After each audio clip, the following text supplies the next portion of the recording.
Kena simpan emas di public gold mesti ada minimum RM100. Walhal dengan simpanan ataupun pelaburan lain, boleh mula serendah RM10 saja. Sebenarnya, public gold tu ingin mendidik masyarakat untuk menabung emas. Tetapi, tabungan emas tu adalah tabungan duit lebihan. Bukannya duit untuk kegunaan harian. Semua kita maklum, gaji minimum rakyat Malaysia adalah sekitar RM1,700.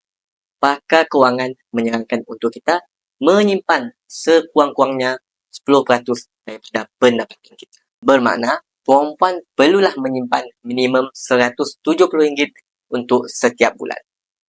Mun perempuan si mampu nak menyimpan walaupun RM100, bermakna perempuan sebenarnya belum mampu untuk menjadi penyimpan emas. Besar kemungkinan perempuan akan rugi dalam simpanan emas kerana perempuan mungkin terpaksa jual balik emas simpanan yang kurang dari setahun.